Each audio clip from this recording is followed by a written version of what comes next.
G'day and welcome to the City Point podcast, a review of day 2 at the Chennai test between England and India. I'm joined by Declan Hooper of Wickets and Pickets. Declan, welcome. It's a chastening day for England, I suppose you'd say. I think we all expected India to be on top, but not this far on top, maybe. It's kind of almost like a after the brilliance in the last Test match of Joe Root's 200 and that kind of thing. This almost seems a bit more like the England that I've known for a while. The 134. They do have a propensity to do this kind of thing. So I suppose it's one of them, isn't it? I was looking at it thinking yesterday that it always seems to be the way, or it seems to have been the way over the last few years that, especially in India, that England make it look twice as bad when they're batting compared to India when they're batting. Particularly this test. I mean, it's doing a lot, but I'm not sure whether it was 134 all out a lot, if you know what I mean. But at the same time, I think this pitch is not really good enough for Test cricket. I don't think it should be doing this much on day 2. It was doing stuff on day 1, which you shouldn't be seeing. And Michael Vaughan described the pitch as a day 5 pitch on day 1. Well, you can't have that. It's not right. If you want Test matches to go 5 days and you want people to, shut up about 4-day Test cricket, then you can't produce Test wickets like this. It's not on. I know it should be a challenge when you go overseas to play places, but it shouldn't be like this. I mean, the people are saying it's the same in English conditions, but that's when the ball swings. It's not the pitch that's doing the stuff in England. It's when the ball swings. So, I agree with you to a point, but I think it's, to a certain extent, it's the home team's prerogative to, the Indians have obviously prepared a pitch that is going to favour them, which, I mean, you can't just say that happens in India. That happens all over the world. I mean, this is probably to the farther end of that scale, where you're right that it's turning corners on day 2. However, I do tend to think that you still both teams are playing on that pitch. I mean, we saw India struggle with the turn on day 1, but still managed to get 329 on the board. So I think yes to a certain point, but the old cliche that both teams have to play on that pitch, and India are playing on that pitch better currently. Yeah, that's fair. That's a fair point, but it's still not right that you produce a pitch that's doing that on that. We're trying to encourage 5-day cricket. We're trying to stop the people, the naysayers, from saying we should be having 4-day cricket. All the points are valid about that, and I do we all want to see a 5-day test. However, it has to be said that while the pitch has contributed to that, not all of the dismissals from England were pitch-related dismissals. I think you have to give some credit to the likes of Ravichandran Ashwin, who bowled really well, and England batting pretty poorly. Yeah, I'm not saying. I know Ashwin's one of the world's best spinners, and obviously he's gonna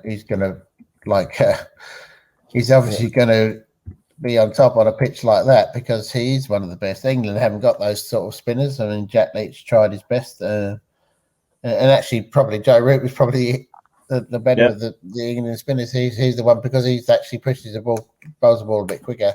Yeah, look, Ashwin's variations are fantastic. He bowls well. One thing I'm not keen on is a couple of times he stops and just bulks at his run up, and I think that's just completely out of order. That he knows he's doing it, and I just that pisses me off when he does it. He did it once to Dan Lawrence when he just got him out just before lunch. I saw that. And then he did it again to Ben Folkes later in the innings, and that's I don't think that's not on. I like you see spinners all over the world do it. Shane Warne used to do that all the time. Not like that when he's like always through it, like almost right on the end of this end. The batsman's gone down to play the ball. For goodness sake, that's not on. That's like a mancad almost. I think the it's all part of the mind games and that kind of thing. And I didn't necessarily see anything too wrong with that. No, I'm sorry, but that's to me that's like gamesmanship over gamesmanship. It's cheating, and I don't like it. It's he doesn't have to do that because he's good enough to get people out without playing mind games like that.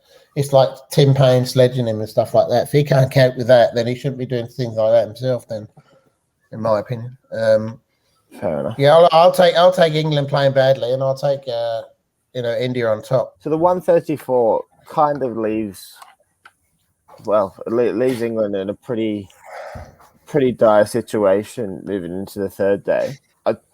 Looking at Joe Root's interview after the match, they all seem pretty defeated, even to the point with Rohit Sharma's dismissal that should have been towards the end there.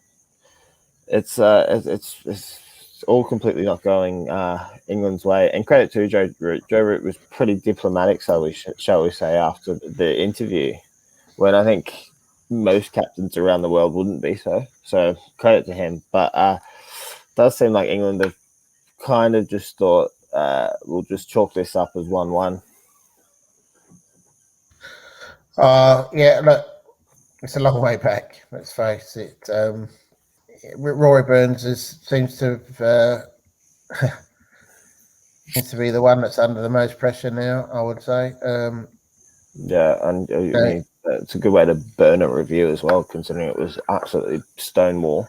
I honestly thought that when I looked at it first thing, I honestly thought it was missing leg stump, and I only clipped the leg stump. So to be honest with you, I thought it was more out than it looked stonewall for me first, and then it was kind of less out when I saw the DRS. If that makes sense. Again, still, I think that's another naught for Rory Burns. So, trouble is, you see, like you're putting him open the batting. Poor old Dan Lawrence has to come in 0 for 1 or whatever it is, and he's clearly not a number 3. No, he looked absolutely bamboozled by Ashwin. Yep. Didn't know what to do. I mean, like he's probably never seen a pitch like that in his life before, and he's wondering what to do and how to play on it. So you got to, they've got to find a way to get those openers to give England a bit more of a platform, because it's going to happen every time. The next couple of tests is going to happen again. I'm sure India will produce another wicket like this. Why wouldn't they? And this is the thing. Like, I mean, surely England going to the test were expecting something like that. And to be honest with you, the last test was a bit of a road the first day. So it started jagging day 3, 4, 5. But yeah, the earlier. No, not as much as this one. Yeah, but they would have both looked at the wiki before the test match started, though. So England had the choice to pick 3 spinners too, and they haven't. Yeah. So that's another thing that they could get wrong.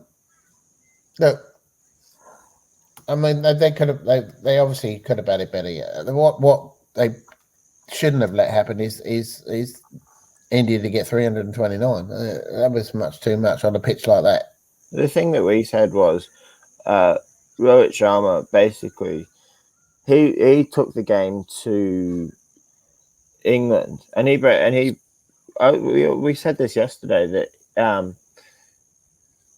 he batted. He knew that the pitch was going to wear quite dramatically, and batted in a way that would be conducive to that pitch. Like it probably can't be understated too that India have scored 54 already and only lost 1 wicket on the same pitch. I mean, they should have had a second wicket chalked off because, to me, Ravichandran was out. However, the point still remains that they've still got half of it all, say a third of England's total, with only losing 1 wicket. So, I mean, you do just like you do have to say that, right? While the pitch has been crap, England still haven't been good enough. I mean, Ben Stokes scored 42, and he looked the pick of the English batsman.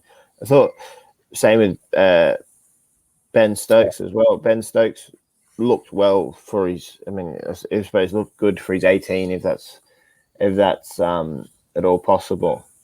That's Dom Sibley again. He's playing two dot balls where he could easily just try and push the ball into the gaps and rotate the strike, but he doesn't do it enough, unfortunately. As I said, Dan Lawrence looks lost at 3 because that's not where he bats normally, so it's difficult for him. I understand what they're trying. Zach Crawley would normally be in there because of his injury, he's not there. But look, there was some positive to come out. That Ollie Pope batted well, and Ben Stokes, like you said, were good. It was good too, and they were. I mean, they obviously missed a stumping of Ravichandran as well, right near the end yesterday. But like you say, they seem to be able to battle. I mean, they're used to batting on wickets like this, probably week in, week out at home. So, and England aren't. That's the difference. I mean, England don't play on wickets like this ever. It's definitely not at home. And then they come to India, and they struggle there. Down the years, they've always struggled there. So most teams struggle in India. Yeah, but I think they've just got to try and stick it out. I mean, we know whatever happens that England, unless there's a Ben Stokes like miracle, aren't chasing this whatever total they set. They're not chasing it down. So you can't. There's no way you can survive for a draw on a pitch like that. So they'll just keep batting. I think they just keep batting. And there's no need for a declaration. He'll work it out. So they're 249 ahead currently.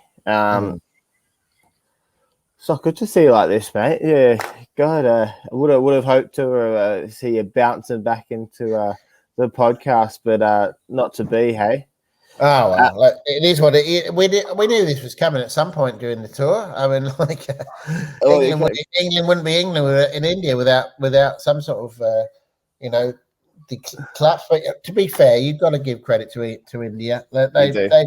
They've bowled.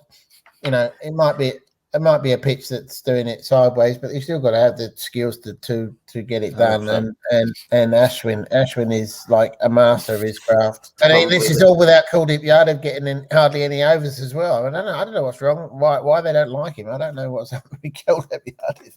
He hardly bowled at all yesterday.